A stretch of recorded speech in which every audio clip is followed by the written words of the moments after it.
Salut, salut! Tu me vois avec mon jus de céleri, je t'en parle tout de suite. Mais la vidéo d'aujourd'hui, ça concerne quoi? Ça concerne pourquoi les femmes perdent plus leurs cheveux qu'avant, pourquoi c'est en progression, puis surtout les actions concrètes que tu peux faire pour arrêter, je te dirais, cette progression-là de façon naturelle, puis pas en faire un complexe comme c'est le cas pour moi. Puis je vais te décortiquer ça aujourd'hui parce que c'est pas facile nécessairement de parler de quelque chose qui nous dérange au point de vue physique, puis je voulais rentrer dans cet espace de vulnérabilité avec toi aujourd'hui. Puis pour moi, les cheveux, c'est lié au jus de céleri. Pourquoi? Parce que je prends souvent, plusieurs fois par semaine, du jus de céleri. Si tu me vois dans mes vidéos souvent, tu m'entends parler du jus de céleri, c'est un outil détox extraordinaire. Je te mets le lien sur toutes les informations pour te comment faire le jus de céleri, qu'est-ce que ça fait pour toute ta digestion, comment ça te régénère. Donc le lien juste en haut de la vidéo si tu es curieuse de ça.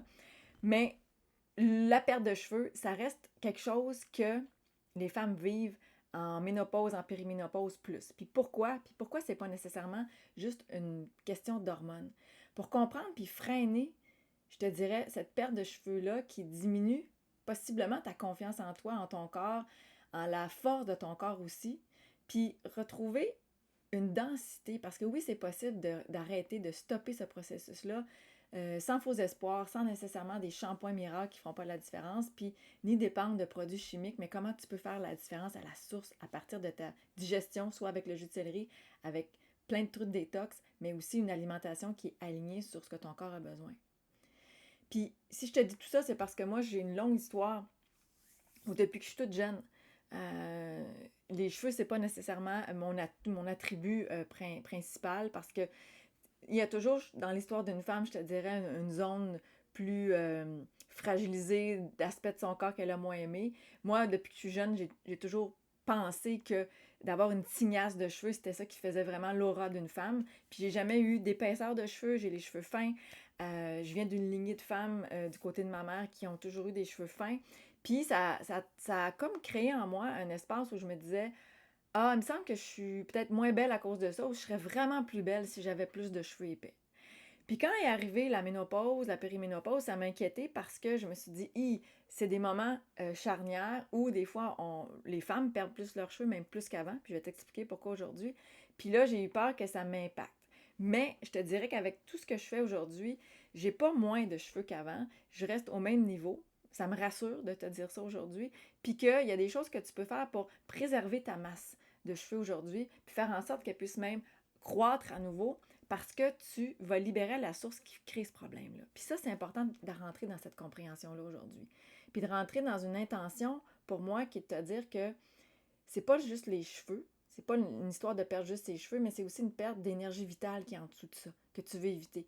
C'est que les cheveux, c'est un symptôme de, mais en dessous de ça, c'est une énergie vitale qu'on veut préserver pour qu'il n'y ait rien d'autre qui s'installe au niveau chronique plus sérieux encore.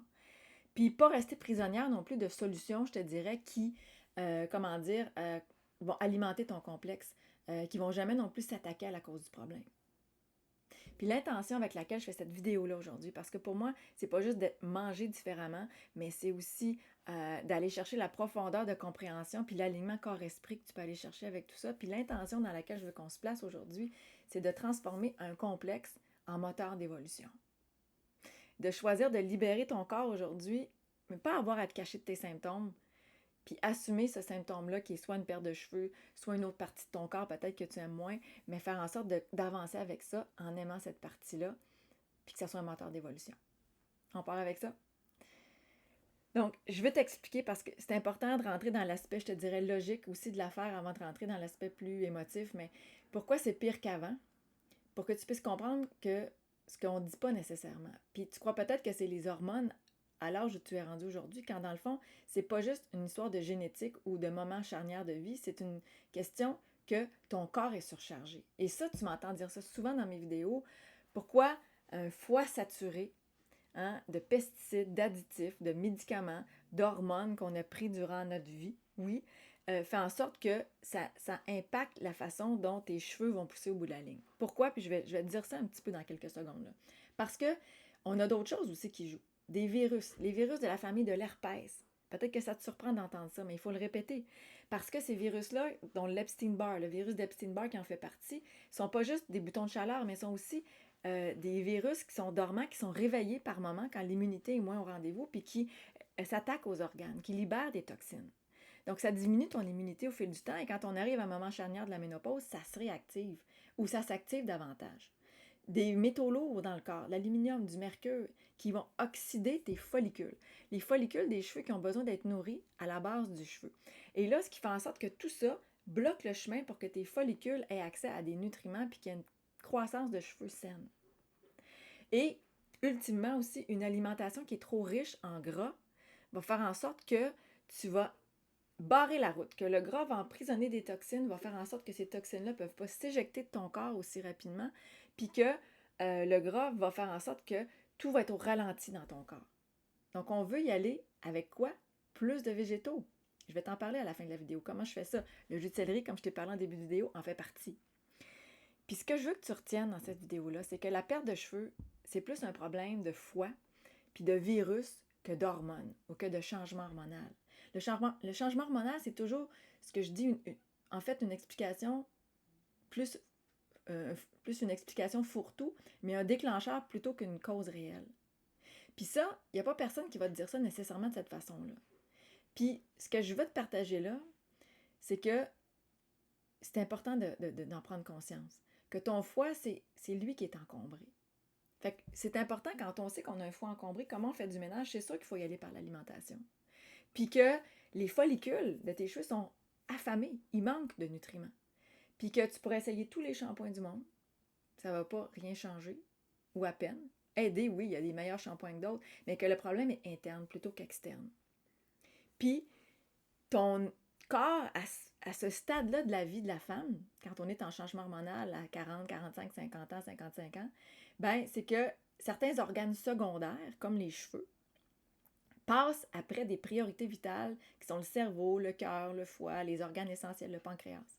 Donc, les extrémités, hein, quand on se met à avoir mal, par exemple, d'avoir des douleurs, ben c'est là où ça fait mal parce qu'on est mieux d'avoir une douleur là que d'avoir une douleur au cœur. Le corps va gérer des priorités, mais il y a des choses qui doivent être sacrifiées, puis les cheveux, parfois, souvent, en fait, à ce stade-là de la vie, peuvent être sacrifiés. J'aimerais que tu me dises ce que tu en penses dans les commentaires. J'aimerais te lire pour savoir, est-ce que ça t'impacte comme réalité? Est-ce que tu vis ça? Est-ce qu'il y a des sujets connexes que tu aimerais que je traite à partir de ça? J'aimerais le savoir, j'aimerais avoir ton input aussi. Puis, si tu le souhaites, rejoins ma liste privée. Le lien est en bas dans la description pour avoir accès à toute ma démarche détox et commencer à avoir tous les trucs, incluant le jus de céleri, comment je fais ça, puis c'est quoi mon accompagnement qui vient de l'autre côté aussi. Je t'en parle à la fin de la vidéo si ça t'intéresse.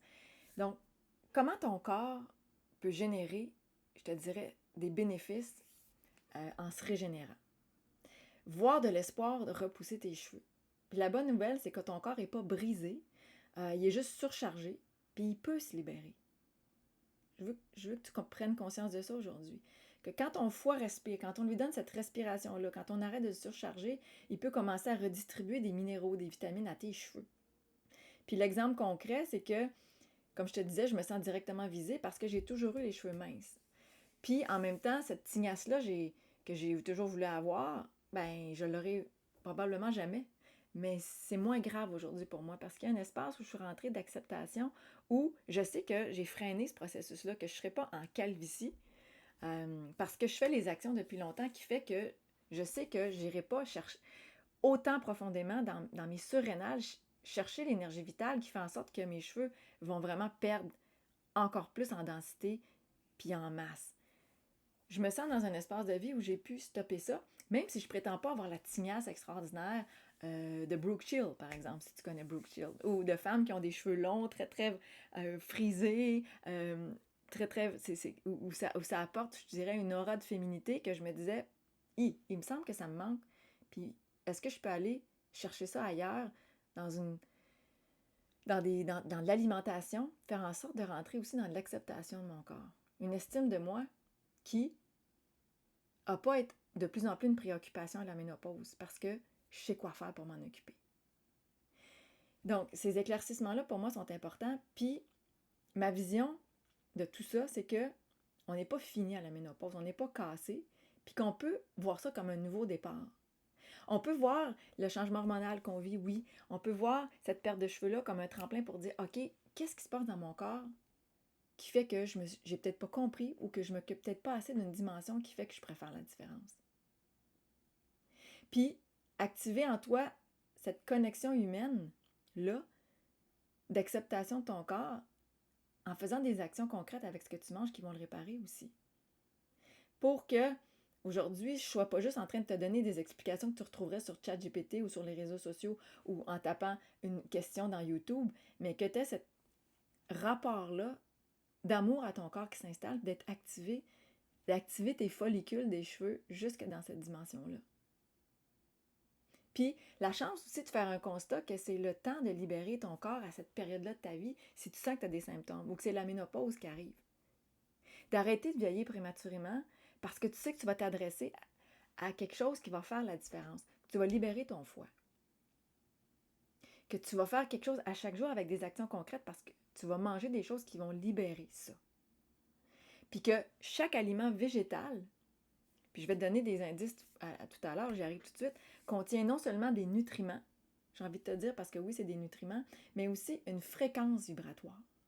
Que les aliments vont aller chercher aussi cette dimension-là de t'élever sur le plan mental, du cœur, de l'âme, pas juste de dire « je vais faire repousser mes cheveux », mais ça va m'aider aussi à agir sur « c'est quoi ma connexion à mon corps? Où j'ai envie de vibrer? Dans quel espace j'ai envie d'être, d'acceptation de moi, dans le cœur? De ne pas être obligé d'être cette image parfaite de la femme-là non plus, pour avoir ce reflet d'être aimé ou d'être validé parce qu'on reflète une image. Puis, retrouver ta place dans un corps qui se libère tranquillement. Par amour des aliments qui sont là, parce que ces aliments-là qui ont poussé au soleil, qui sont des végétaux, sont chargés de lumière, donc d'amour pour ton corps. Est-ce que c'est quelque chose qui te parle, ce que je te dis là aujourd'hui?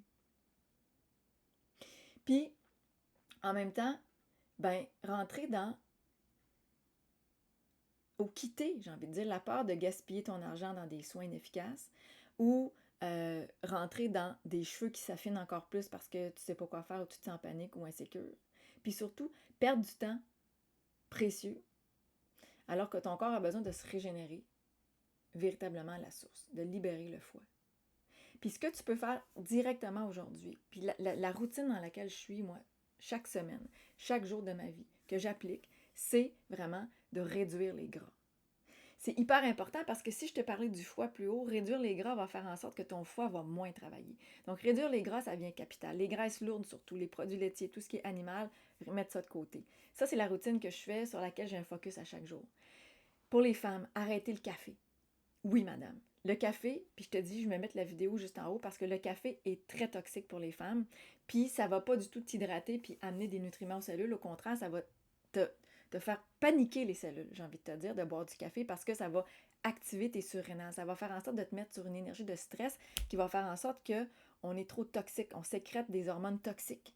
On veut éviter ça. Donc, le café pour les femmes, j'ai mis la vidéo, tu pourras aller voir. Ajouter du sucre propre, du bon glucose, que j'appelle. Donc, qu'est-ce que c'est du bon glucose? Aller nourrir tes cellules, ton cerveau qui a besoin. Aller nourrir aussi au niveau même des sphères supérieures, les follicules des cheveux, hein, jusqu'au bout de ton derme, qui ont besoin de ça. Et le sucre est capital, le bon sucre des fruits, du jus de céleri, j'en fais partie, j'en ai parlé tout à l'heure, qui n'est pas un sucre, mais qui fait partie de la régénération. Certains smoothies que je me fais à tous les jours, smoothies avec des fruits, je me mets des feuilles verts à l'intérieur, des épinards, pour faire en sorte que j'ai de l'énergie. Que j'arrête d'aller puiser dans mes surrénales. Parce que ce qui arrive, c'est que si les surrénales sont épuisées, le cortisol, l'adrénaline est dans le tapis. Et le sucre vient temporiser ça. Vient éviter qu'on ait puisé dans ces énergies de réserve pour faire en sorte d'avoir une énergie qui est nivelée tout le long de la journée. Puis, en description, j'ai vraiment mis le lien aussi du jus de céleri que tu peux aller commencer à faire pour commencer à avoir un jus vert qui fait la différence pour toi. Puis tu peux le récupérer, là, c'est gratuit, tout en bas de la vidéo aussi. Je vais le mettre à ta disposition. Et soutenir ton foie avec des feuilles vertes, parce que les feuilles vertes, c'est acclamé, c'est unanime, tout le monde est d'accord que les feuilles vertes sont bons pour la santé, mais les épinards sont un des feuillus maximales pour t'aider à avoir cette dimension-là de minéraux qu'on n'a pas dans les autres salades, j'ai envie de dire, dans les autres feuillus. Donc, miser sur les épinards, si tu avais à choisir un, je choisirais les épinards. Puis en même temps, d'aller faire une routine avec ça. d'aller commencer à petit pas intégrer ça à chaque jour pour voir une différence, ce qui fait en sorte que ce que tu vas manger là va faire en sorte que tu vas moins manger des autres choses qui sont peut-être bourrées de plus de sucre, c'est-à-dire de gras, de mauvais gras ou de mauvais sucre, et que tranquillement, les végétaux prennent plus la place. Que ce soit ça qui fasse la différence détox pour ton foie. Puis si ça t'interpelle, tu peux rejoindre ma détox énergie de l'autre côté pour vraiment commencer le processus, être accompagné, avoir des réponses à tes questions si ça t'interpelle, d'avoir aussi l'aspect vibratoire qui vient avec ça. Comment tu peux aussi avoir de l'impact, résonner, être activé, pas juste au niveau de ta compréhension, mais comment intégrer ça dans ton corps, que tes cellules connectent à cette vérité-là, puis que ça soit un tout qui s'installe. Que des fausses croyances puissent être même, ou des peurs puissent être déboulonnées par un accompagnement qui va faire en sorte que c'est pas juste en donnant des végétaux à ton corps, mais c'est en intégrant ça puis en faisant un mode de vie qui fait que ça devient facile, accepté pour toi, puis tu suis ton chemin à travers ça. Alors, aujourd'hui, on vit dans le monde, on s'exhibe malgré nos complexes, on sait quoi faire pour la perte de cheveux, petit pas, et nourrir les follicules à la source. Comment on fait ça? Va chercher le jus de céleri. Je t'aime. Bye.